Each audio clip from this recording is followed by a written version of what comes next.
And last time we were looking at five forces model, which is a Michael Porter's model, which is something that is not only applicable to electronic business, it's applicable to business activities in general, but this can be applied to e-business activities and doing business in the taking advantage of the internet as well. So what we were looking at here was threat of substitute products or services. The idea that buyers, potential customers might buy similar or almost similar product from another brand, from another vendor if the price is better, for example, because of this reason. This is something that we looked at last time, but we did not look at this one. Bargaining power of customers or buyers. What does this actually mean? So, depending on the markets actually. And also, this same idea applies to the next one, bargaining power of suppliers. Depending on the industry, depending on the market situation, it might be the case that there are plenty of customers, plenty of potential buyers. Or it might be the case that there are only very limited amount of buyers or potential customers. It depends on the industry and depends on the product and service that you are looking at. And then this one relates to that one. What is the amount of potential buyers?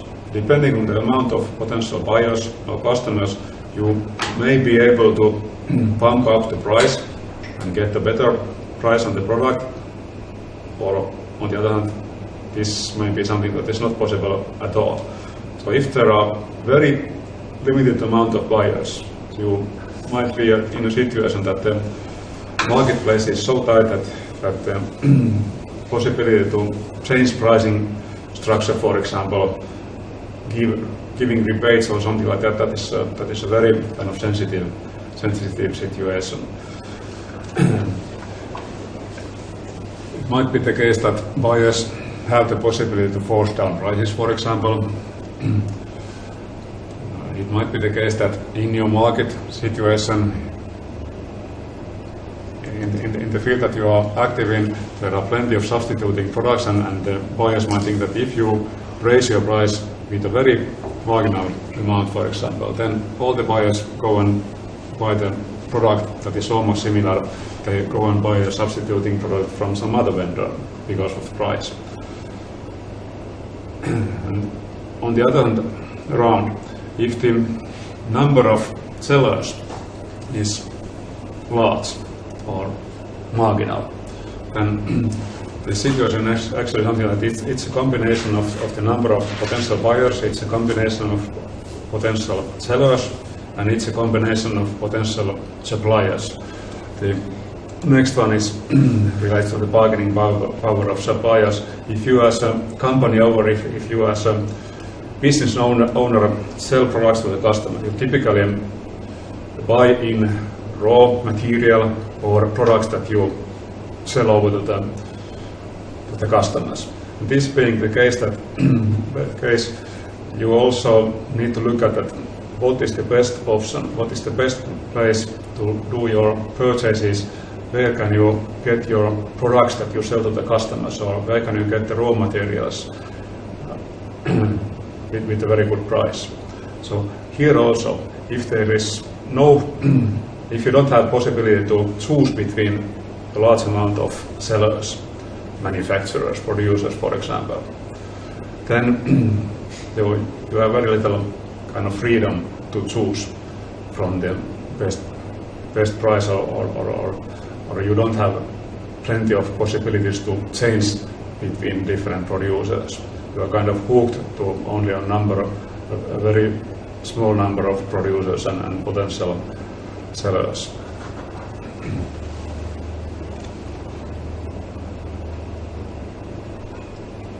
Here the idea of switching cost. This idea of switching cost is something that is typical to buyers, and it's also typical to this idea that you as a business owner buy products to your store, for example, from different grocery store or other merchants. Then the idea of switching cost means that is it possible, is it kind of easy to choose between different producers, choose between different buyers, and is it possible to easily switch from one merchant to another. Switching cost might include things like if you actually are going to switch, then you need to negotiate things like payment methods, for example, and you may also need to negotiate things like logistical arrangements. So this switching cost relates to the idea that if you switch, then there are also other aspects than only the price of the product. You also need to look at, okay, how many portions, what is the amount of products that you actually need to kind of order at a given time. For example, if you order things from Chinese web stores, for example, if you think that, okay, I'm going to open up a business and I sell different things to customers here in Finland, for example, and I buy my products from China, for example, it might be the case that you need to buy very large orders at one single time. It might be the case that the minimum order is something like 1,000 products of a given type. So this means that, okay, if you find a product at a cheaper price tag, it might be the case that, okay, it might be a good idea to buy the price from that seller. But if the minimum order is very large and you only do kind of small business, then it might be a very, very feasible and very good idea. So this is kind of one example of switching cost, that it might be the case that, okay, it is possible to switch to another business partner, but then there are other aspects that you need to consider as well.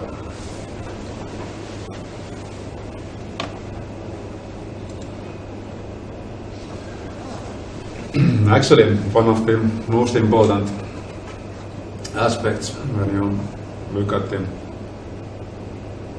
marketing activities and doing business activities in general, and especially in internet, is the competitive situation. What is the competitive situation? Are there other kind of hard competitors doing business in the same field, selling the same products or selling the same services? And if this is the case, then your kind of options and the freedom to do different activities is more or less kind of limited, or you have more freedom to do different things. Competition it's not a bad thing as such. Here is an example that if you look at beverages, for example, if a company like Coca-Cola is doing marketing campaigns, is active in doing marketing campaigns, the end result is typically that, okay, the sales of Coca-Cola hopefully increase because of the marketing activities, but also the sales of similar products like Pepsi, they increase as well. So the end result is kind of positive to the whole industry. So if one company in a given industry who is selling certain type of products or certain type of services is very active, becomes popular, so that customers know that, okay, this is a good idea, I might consider this one, I need to buy this product or something like that. It also has a positive effect on the competitors as such. So it's not a bad thing. Only you might also always think that if there is plenty of competition, that is a hard thing, and your kind of the idea that you can run a successful company in the industry or in a field that is very competitive is marginal, and the successful is low. This is not necessarily the case. If you are wishing to remain sustainable, if you are competitive at a given moment, this being competitive and successful is always, independently of the amount of competition, it's always a matter of time period. So if you think that, okay, now I'm a very competitive business owner, this business idea is very good. It might be at the moment, but if you look at the situation after 2 months or 1 year or after 2 years, this may not be the case at all. So in order to be competitive, in order to be successful, you always need to look at the products and services that you are selling to the customers, you always need to look at the customers, what are they actually expecting and what is the customer experience. So this is something that is very important, especially if there is plenty of competition because the competitors are looking at these things. Also, you are in a way easily competing with yourself. If you are running a company that has a traditional store as well, where customers can come in and get service and buy products and things like that, if you are selling the same services, same products over the internet, then you are kind of competing also against yourself, because you need to look at typically the number of customers. It's not necessarily increasing because of the fact that you are opening also a store in the internet. Typically the end result is that the amount of customers is around the same. It might be the case that the number of customers is increasing, but you are not supposed to expect miracles in this sense. It might be the case that part of the customers that are traditional shoppers that come into your store, they buy from the internet site. Also, you need to look at the pricing, for example. If you are selling the same products or the same services in internet and in a traditional store, is the price similar? And this is also something that kind of has an effect on the customer, that where the customer actually is doing his or her business. Well, it might be the case that depending on your activities, you need to look at the advertising cost. Are you going to be active in internet type of advertising? Are you active in social media? Are you putting resources in internet activities, or are you using traditional channels, marketing in newspapers, for example? Or what is actually the best way to promote your business? In this sense, if you are going to be active in internet, you also need to look at, okay, where am I putting the amount of resources, the amount of efforts that I'm going to put in marketing activities of my products and services.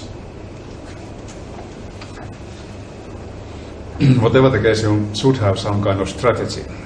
And in the next few slides, we are going to look at the strategy issues, that what is actually the market for your products and services in internet. So you need to look at the customers and customer segments in order to be successful. Also, this degree of transparency is something that is very, very typical for all internet activities, that you have the possibility to look at the pricing structure of similar products and services, substituting products and services, and this is also the case with potential buyers and customers. They also have the possibility to look at the pricing because internet and different search engines. So, towards a few words about business-to-business activities. Most of the ideas about doing successful business using internet has to do with selling products and services to end customers, for persons like me and you. But it is also typical, and it is also a very important area, is doing business with other companies, selling to other businesses.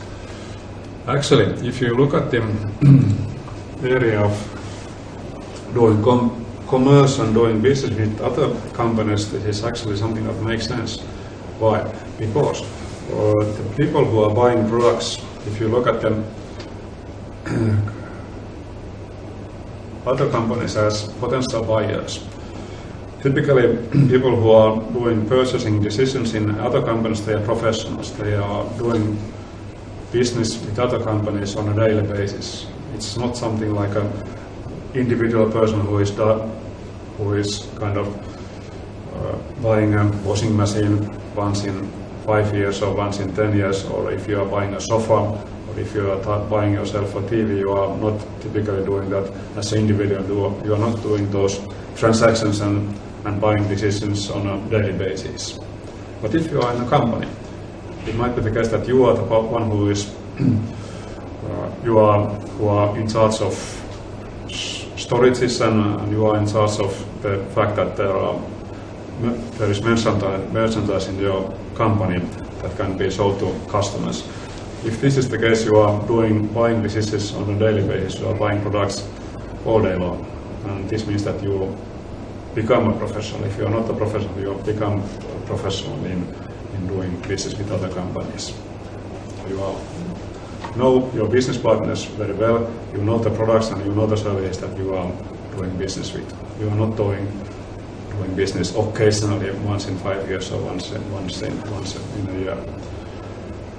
So the buyers that you are going to work with, if you are selling products or services to other companies, the buyers are actually professionals. They are not amateurs, which is the case with individual customers typically. The thing that you are working with buyers means that there is plenty of competence. Of course, the other merchants, the other sellers are also professionals. You are kind of competing with other professionals, not with amateurs.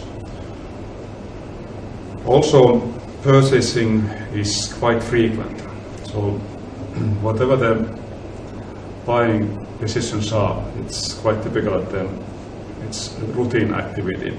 So, if you are doing business with a certain company, with a certain buyer, you are doing business not necessarily on a daily basis, but quite often and quite frequently. You kind of start to learn the person, and you kind of start to know that, okay, this is the product and this is the current product range, and actually both partners are starting to learn each other's behavior and know that, okay, this time I'm going to buy again 50 pieces of that product and 150 pieces of that other product, and you kind of develop a routine. This is not the case if you look at individual buyers. Partners also know each other, and there is a certain element of trust, which again is something that might be lacking from individual buying decisions when individual customers are doing business over the internet and generally buying different things and products. But in business-to-business relations, trust is actually a very important element. Also, this trust has to do with payment activities. Typically, one of the things that is dragging down and keeping internet sales and internet activities back is the fact that can business partners actually trust each other, and if you as an individual customer are going to buy different products and services over the internet, what is the level of trust of the merchant, for example? Especially if you are doing business with a company that is far away, and if you have never heard of the company, or if you have never heard of the product or service, and you are not familiar with the products and services that you are going to buy, then trust is a very important element when it comes to closing the deal. And security as well. Can you trust that if you buy a product, you actually get the product? And what if something goes wrong? Are you able to get the product? Is it possible to replace the product, or are you able to get your money back or something like that?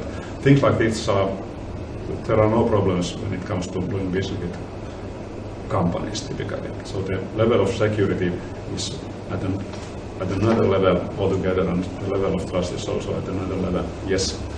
Is it more difficult to build companionships between two businesses compared with the traditional marketing or dealing with companies?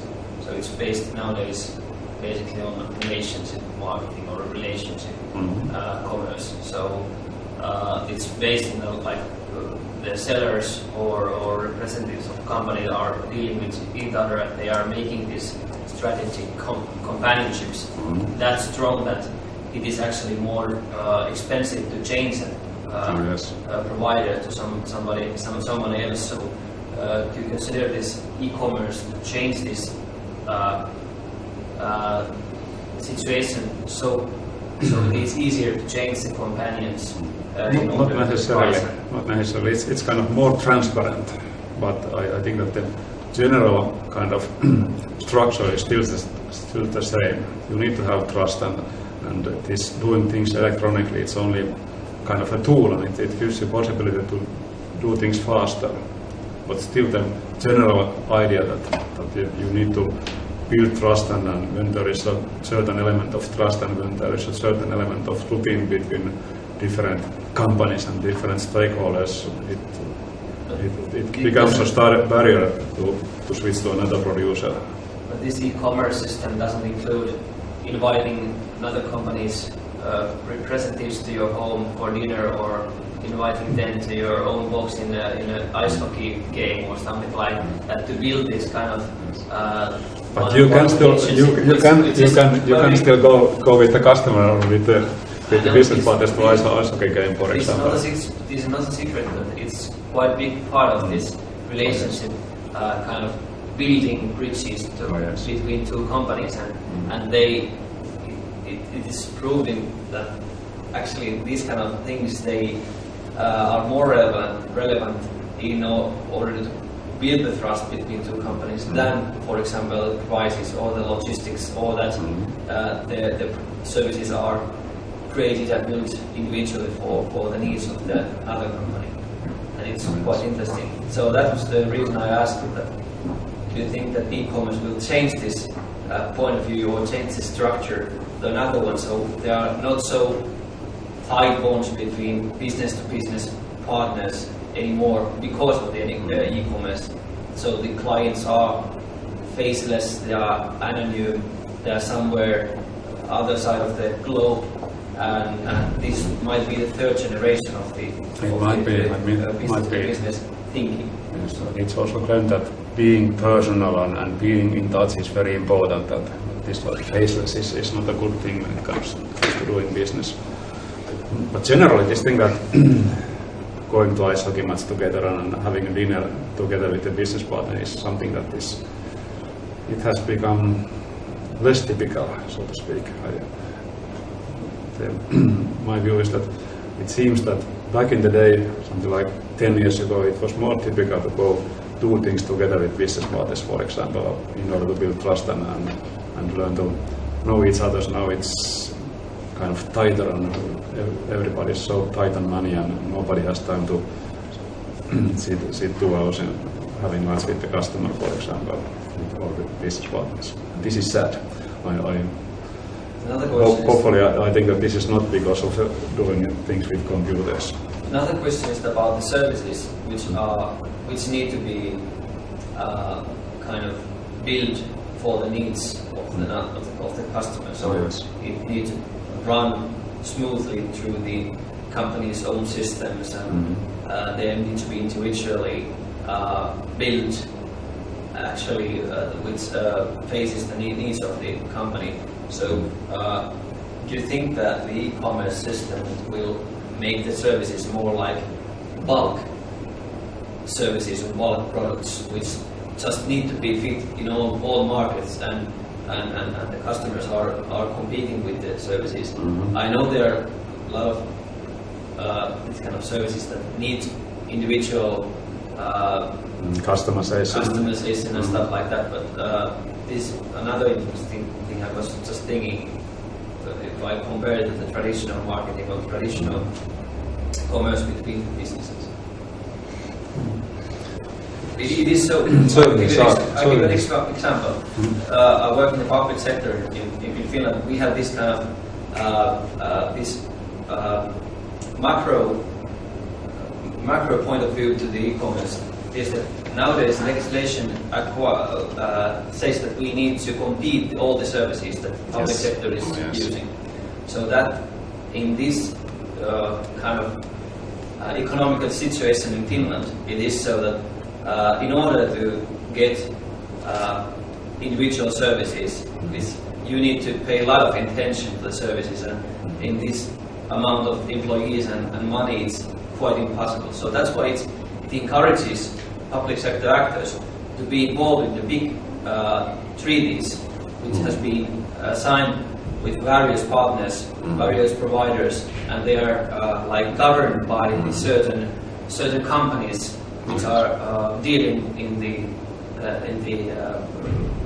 like in the border zone of private and public sector, and it actually has transformed all the services to that kind of bulk products, bulk services. So this company is in this treaty, and they are provided this product. So whatever your situation in your place or your business in the public sector is, you need to take this product of this list because of this treaty, which is more cheaper than the other services, but it has been competed with each other in the internet. There are certain platforms in the internet that they are competing with each other, but you might know, and that was my experience about it, and that's why I claim that e-commerce coming in the business-to-business procedures, it might simplify the markets in order to, when you're looking at the product and when you're looking at the commitment between two parties. If I understand correctly, at least here in Finland, the trend is to simplify this public sector sales and buying decision. Currently, this is the case actually that there are large deals with companies. For example, here at the university, if we are going to buy computers, as an example, we have a certain kind of business partner who kind of delivers all the computers, all the laptop computers, and also the cell phones, all the computers. And this deal is something like has been a competition behind that one, and then we are going to use this business partner for 3 years at least in a row. And this means that the smaller companies that also sell computers, for example, they cannot sell computers to us because we are only allowed to buy computers from that given producer. And also, if you look at, for example, groceries, it's here is the same thing that, for example, in public sector, all the cafeterias and all the restaurants that prepare food for people at the city, for example, all the cafeterias and restaurants, they also buy groceries based on the similar type of thinking, that all the groceries, they have been kind of, there has been a competition that who wins and who is the one who delivers potatoes and who is the company that delivers milk and bread and things like that. This means that the local entrepreneurs, the local producers, they have very little difficulties to step in. This is something that is going to change in the future. If I understand correctly, this kind of behavior or this kind of model doing business is something that is not desirable. There should be also possibilities for smaller companies to compete. Currently, the legislation, currently the way how business is doing in public sector, when you are going to buy computers, and when you are going to buy furniture, when you are going to buy groceries into a cafeteria, that is kind of limited, and there are longer deals with companies who provide the products to the companies. Yes. But on the other hand, about these services that you mentioned, how does actually e-business change services? For example, if you look at the travel industry, isn't it so that there has been a huge change how you, in the way how each of us kind of, for example, looks at going to different countries for vacation, for example. I believe that currently nobody, at least from the younger generation, very few people go to travel agency and do the reservations through a travel agency. The typical is that you do all the arrangements by yourself, book flights and book hotels and things like that. Or that is at least the way how I have been doing things for a number of years. But here, especially in my idea, travel industry is a service industry because there are actually no products that are going to be delivered to the customer. You are kind of you are dealing with reservations and not with physical products. But here, the way how companies are doing business with customers and how the whole industry has been changing has been phenomenal, so to speak. On the other hand, for example, the purchasing the like airplane tickets or train tickets for to Helsinki, for example, if you live there, it's easy and it requires you a certain level of know-how to use the internet and search engines in the internet. But the other branch of services are the professional services, which need some kind of professionalism in some areas like medical care or consultant or stuff like that. Those services are more difficult to put in the internet or e-type of services because they need some kind of individual care, individual solutions for the customer, and that's more interesting. I have a friend who is dealing in Greece in medical business, and his friend is a doctor, and they have established this kind of service called e-doctors.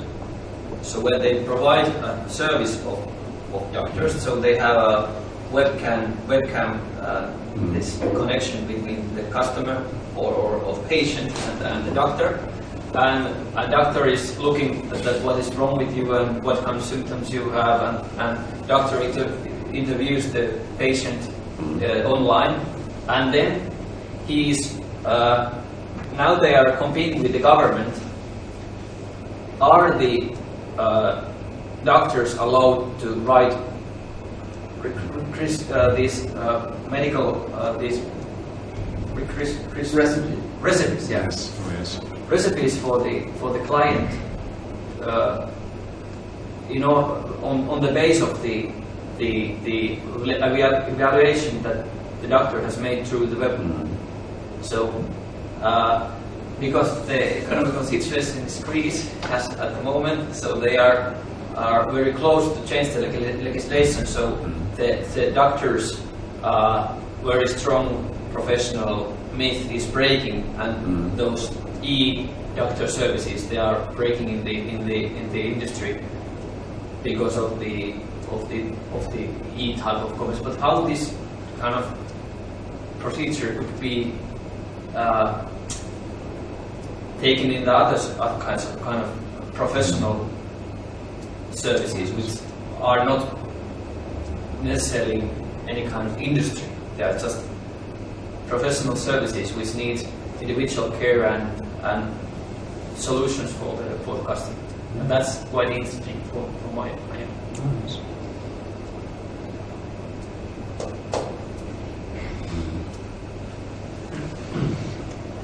Yes, there are a lot of changes in different fields of life.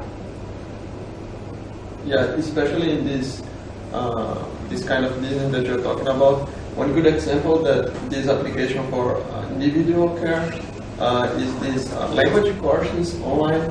There is the people has access directly to the teacher, and the teacher has this kind of individual class. So I think they are kind of trying to find a way to make it work, because you can have much more students with longer time schedule if you can make this online, for example.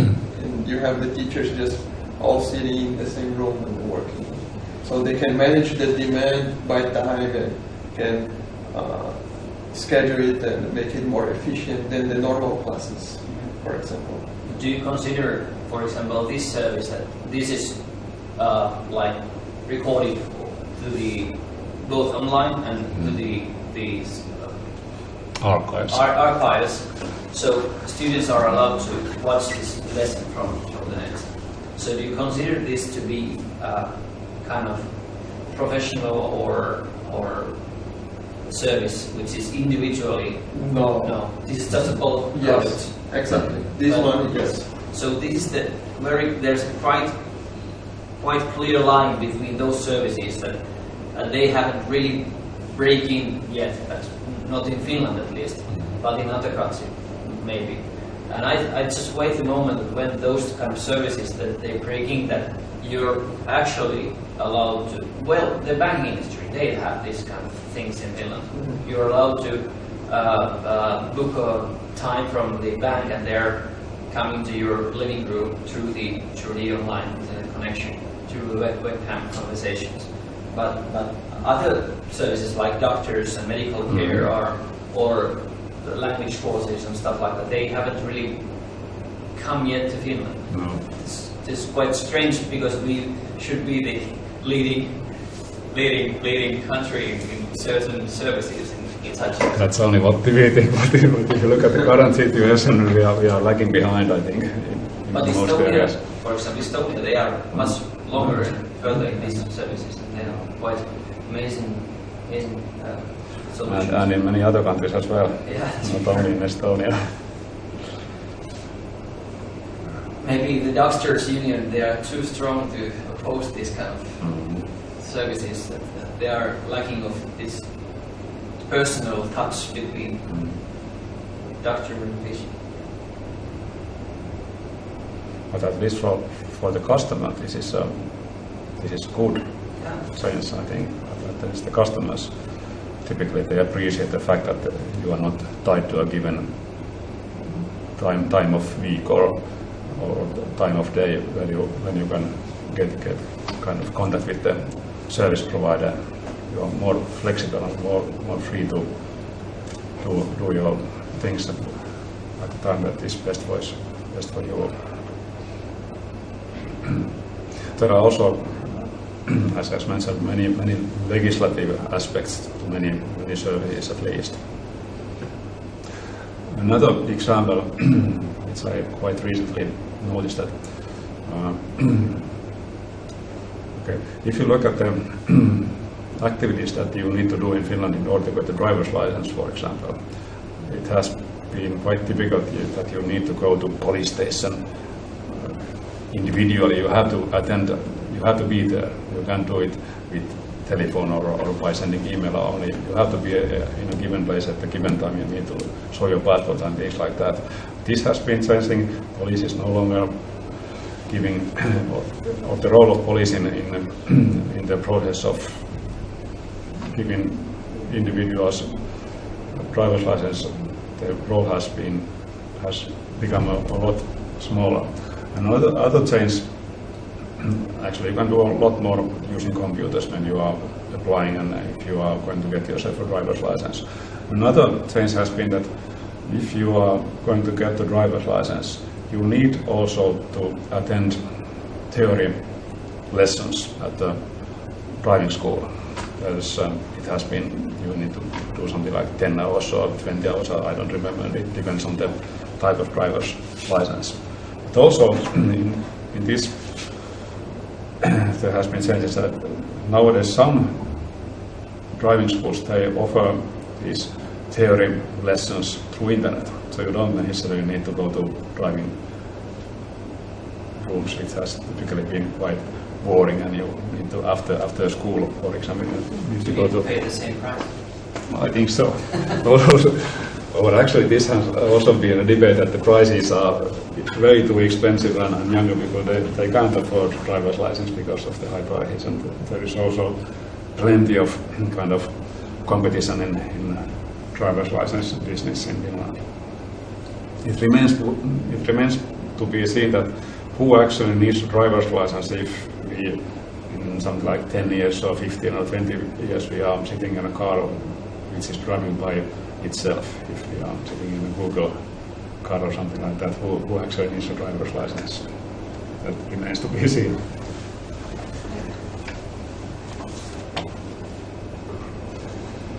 So, there are logistical solutions and there is a certain level of functionality when it comes to doing business with other businesses.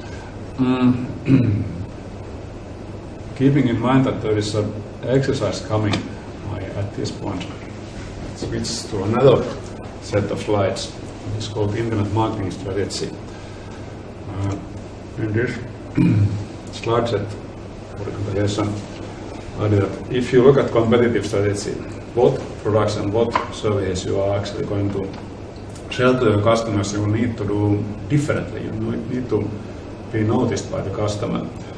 So you need to choose a set of activities, marketing activities and different activities in general, to deliver a unique mix of value to the customer. So you need to provide value to the customer in order to be successful. So here in the slide set, we are going to look at what kind of traditional marketing approaches might be useful when you are developing marketing efforts in e-business arena. And can we use electronic communications to differentiate our products and services? The idea is to be different and to be noticed by the customer. And what kind of marketing mix, what kind of communications channels and what kind of activities you might actually at the end of the day incorporate in doing your activities. So what kind of possibilities you have in order to be noticed by the customer. Here is firstly something like Dick Silver's electronic shopping test. This person, this Dick Silver, let's see if I find with Google who is this particular person, an academic person.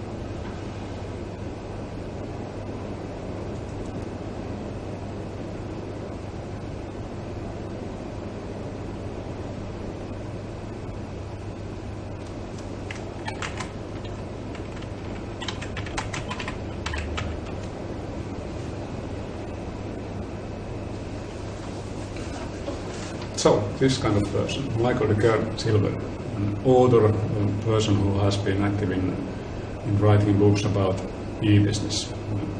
This person has written, for example, this kind of book, eSOC 2020. So, might be a good idea to look at this book. This is a very good book. But coming back to this shopping test. The idea is that if you are selling products or services, it might be the case that some products and services are more suitable for internet business and some are not. So the suitability of the product or service, there are, based on Dick Silver, there are 3 elements that you might wish to look at. First is the product as such. Does the product need to be physically tried? For example, if you are buying clothes over the internet, it's quite understandable that in order to be a happy customer, you wish to get clothes that fit you very well. And clothes are typically something that you might wish to try before buying in order to find ones that fit you very well. Or it might be the case that you need to touch the product. For example, if you buy tomatoes, it might be a good idea to find which ones are kind of too soft to buy and which ones are too hard and not ready to be eaten, at least today. So, depending on the product, it might be the case that you don't need to try the product, don't need to touch the product, or it might be the case that some product or buying a product might be based on the idea that you need to touch it. You need to see it in real life, the actual product. Another aspect is that what is the familiarity and confidence in the product. So have you been buying different or similar products earlier, or is this a product or service that you are going to buy and you don't buy this kind of product or service on a daily basis? So it might be the case that the familiarity to the product from the customer's point of view is very low. Also, this familiarity and confidence has to do with the ideas of brand, if the brand is well known or not, and what is the trust to this seller of this particular product or service. The third one is consumer attributes. It might be that some customers are more prone to use different new channels and use computers when doing shopping, and some are not. Some might be kind of better of doing business in traditional way. For example, when it comes to buying groceries, for example, some people like to go in a store and touch different products and buy groceries in a more traditional way. So it's not only that the product is suitable for doing business in the internet, it's also something that some people like to do shopping, some like to buy products and services over the net, and some people don't. Here the test, it's a numerical test. This is the idea that depending on the product, you look at the product characteristics, you actually, based on the original Silver's test, there is the grading. There is a kind of a grading scheme that should be used, but the idea is that it might be, for example, here that you get the general idea that how you should actually look at the suitability of products and services for doing business over the net. You might first say, in the best case, give 10 points for product characteristics based on the fact that they are suitable for selling the product over the net or not.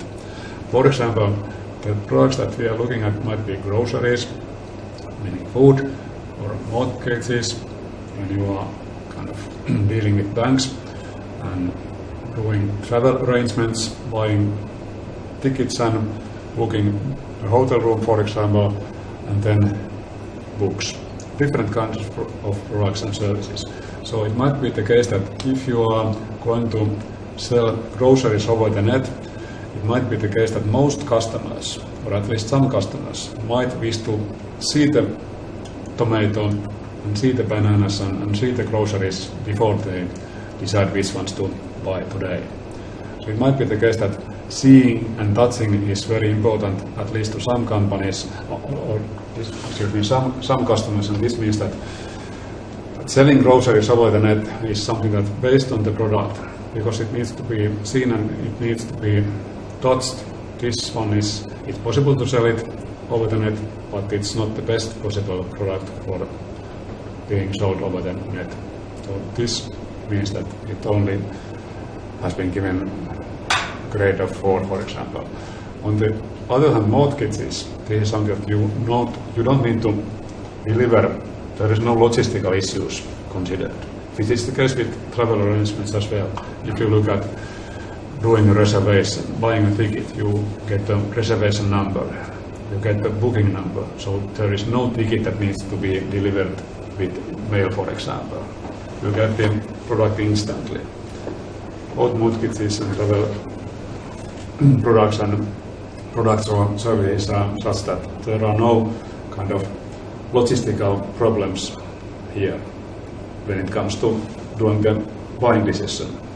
Of course, if you are going to travel somewhere, you need to move your body to different locations, but that's another issue. If you only look at the transaction of doing the purchase and buying decision, these are things that are very easily sellable over the internet.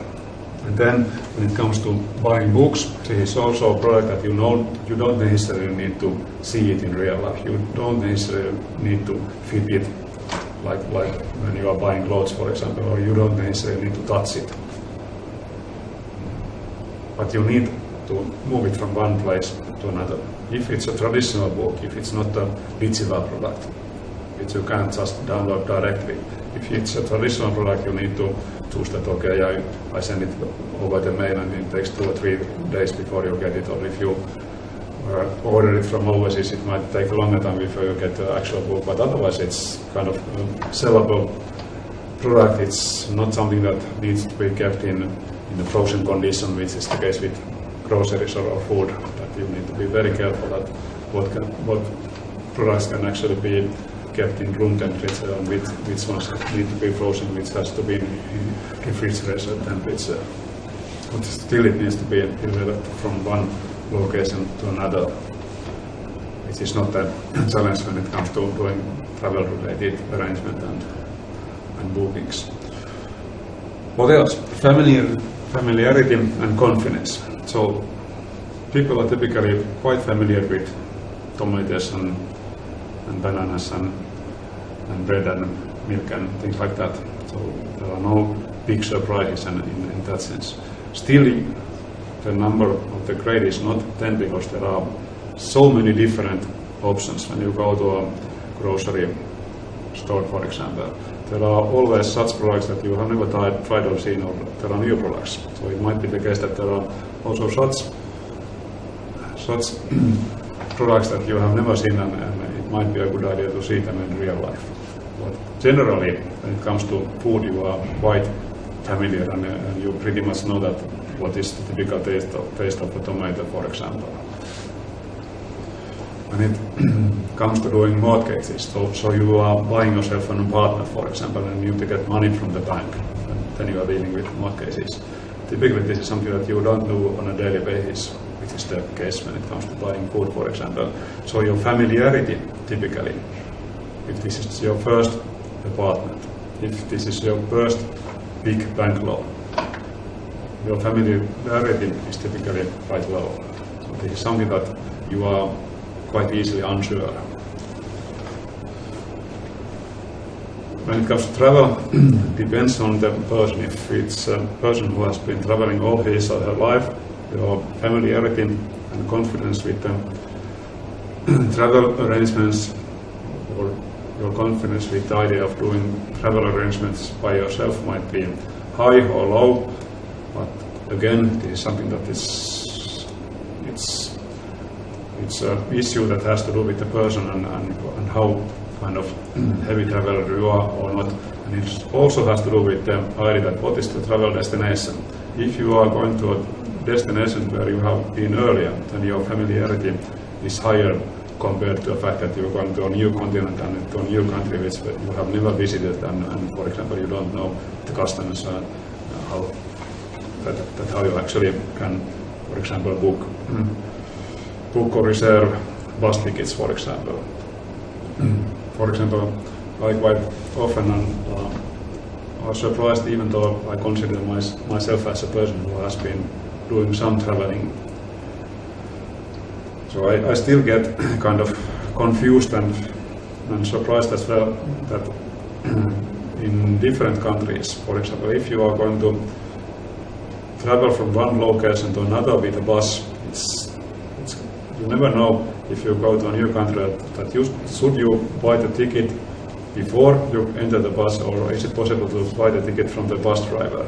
So you never know. In some countries it's not possible to buy the ticket from the bus driver ever, but in other countries it's quite typical that's possible. Or you need to go to a store to get the bus ticket or something weird like that one. And also, in some countries, it's typical that when you go to a bus, you need to have a seat number, and you need to sit on that seat number. In other countries, for example, here in Finland, people don't typically reserve any seat numbers, even though that is possible, but that is not the case. So it might be the case that even though you are an experienced person, there are still some areas when it comes to traveling, for example, that there are changes between different countries. You don't necessarily do the things in a similar way. Yes, when it comes to books, typically your familiarity and confidence with buying books is relatively high. Consumer attributes, if the maximum number of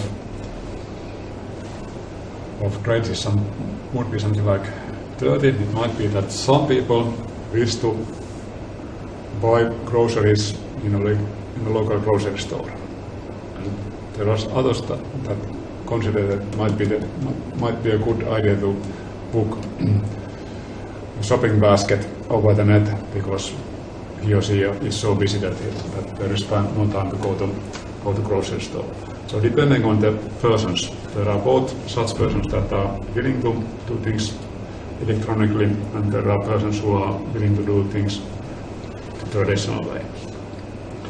It might be the case that when it comes to getting yourself a big bank loan. It might be the case that you still wish to go to the bank and discuss with people and get additional information that what are you actually going to do. And this is why the grading is here relatively low.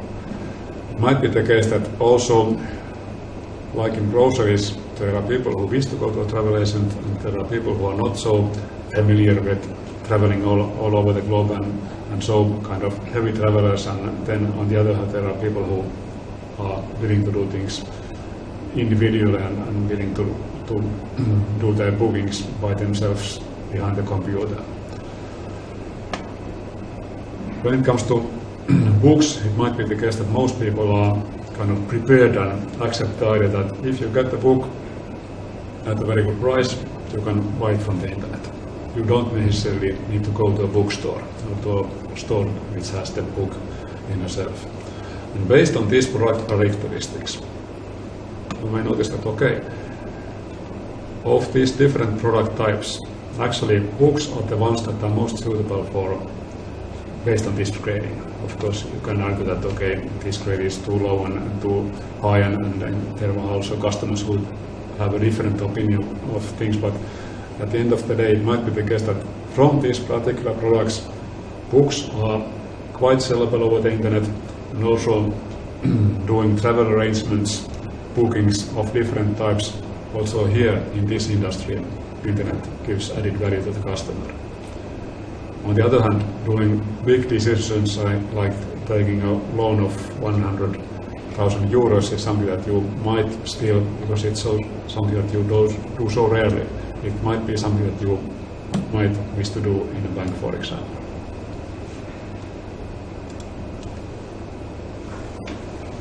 So let's see, the next one.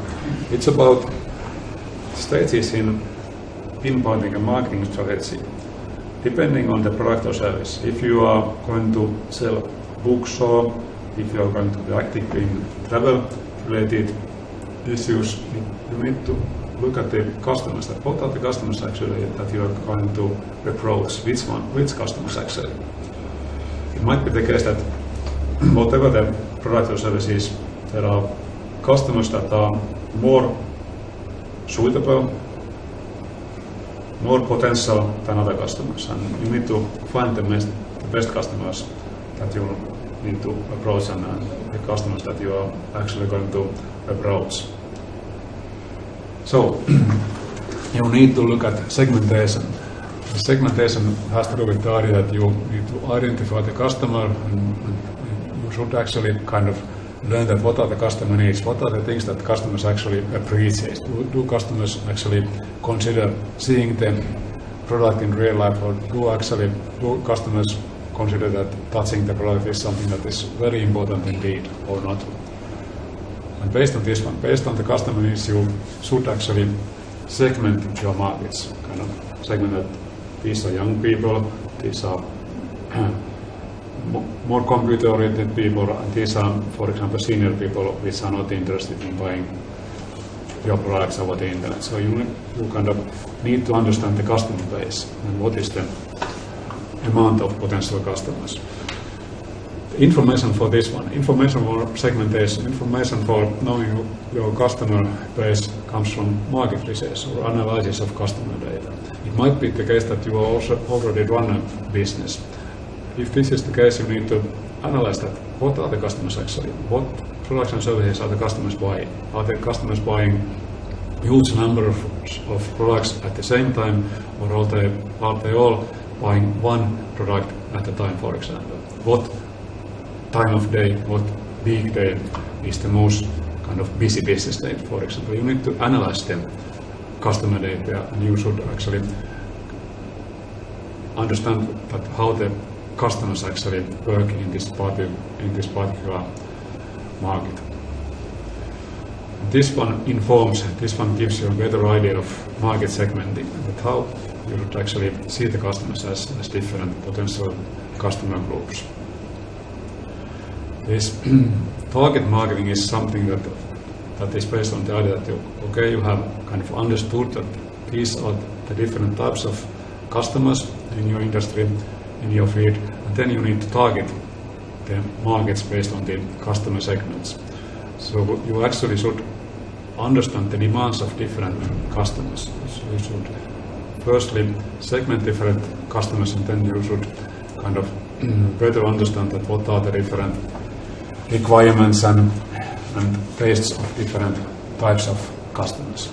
And based on that one, you should target the segments, target the customers in different ways. You might look at the possible revenue pricing for different segments. The general idea is that if you can segment your customers, it might be the case that some segments are more profitable than others, and then you might wish to concentrate your efforts on the most profitable ones. Or at least you need to understand that there are different kinds of customers and different kinds of customer needs. You might also look at the competition. Okay? If you firstly need to understand the customers and their needs, you also need to look at the competition that is currently around you. You need to position yourself, identify for each segment, actually for each customer segments there might be different competitors. You need to analyze the competitors, you need to understand that what kind of customers different competitors actually try to approach. And here, at the end of the day, the result would be something like a value proposition. What is the added value that you actually are going to provide to different types of potential customers? And here also the way and the method of providing this value to the customer has to do with marketing mix, that what are the channels, what are the activities in real life that you use in order to get your kind of tagline or your message clear to the potential customers. The next one is something that you should also look at the resources that you have. The amount of staff, the amount of money, the amount of time. What are the resources that you are going to have at your hands, and how can you use these resources wisely? Here the result is marketing mix. Idea that okay, I use online marketing and I use newspapers and I use radio, or I don't use radio, I don't use newspapers. So you need to concentrate and you need to kind of look at the marketing efforts that you're actually doing. You also need to restructure if you notice that okay, this was not a very good idea and the result of this particular marketing activity or campaign was not so kind of good as you expected, and you need to look at the activities that you are doing on a continuous basis.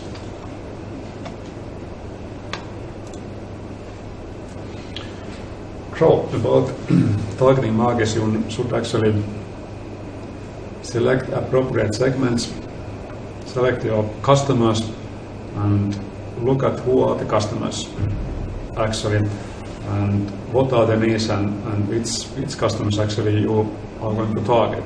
It's not a very good idea to target all possible customers, all the users of computers that are hooked to internet. It's a better idea to concentrate and understand that these are the customers that I'm going to win, and these are the customers that are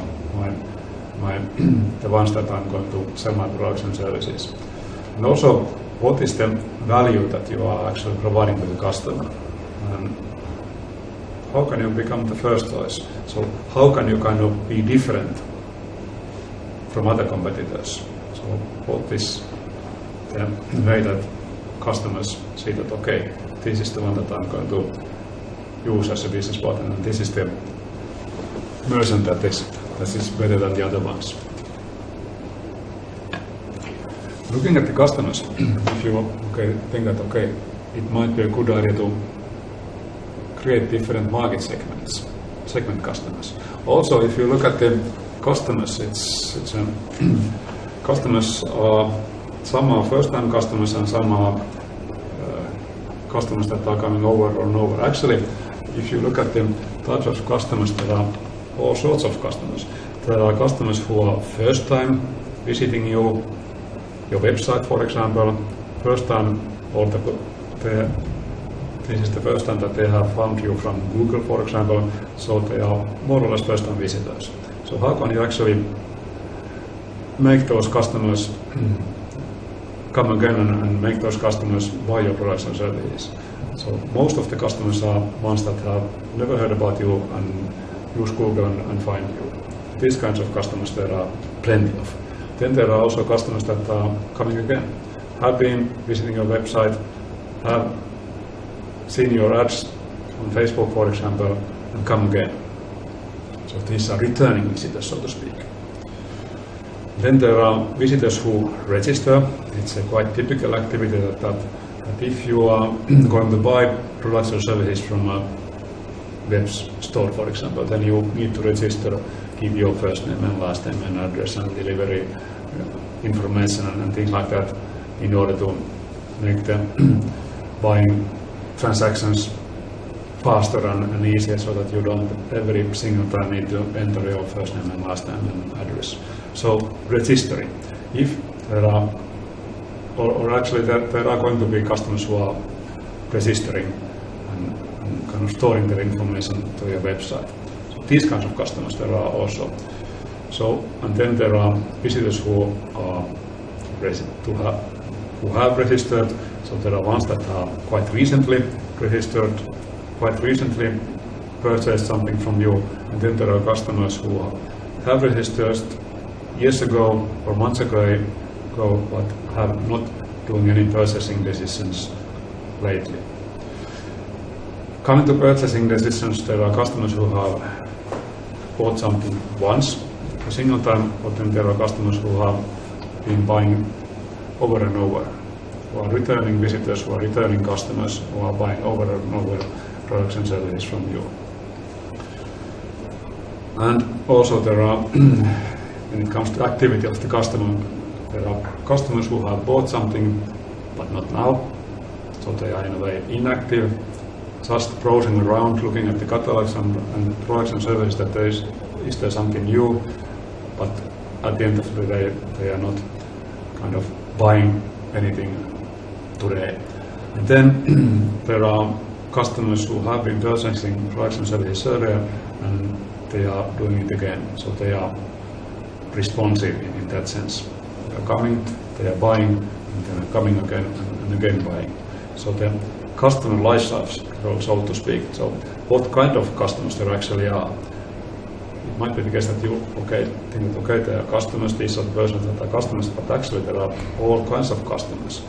Some are only visiting, some are only browsing, some are registering, some are buying something for the first time and the last time, and then there are also buyers who are frequent buyers.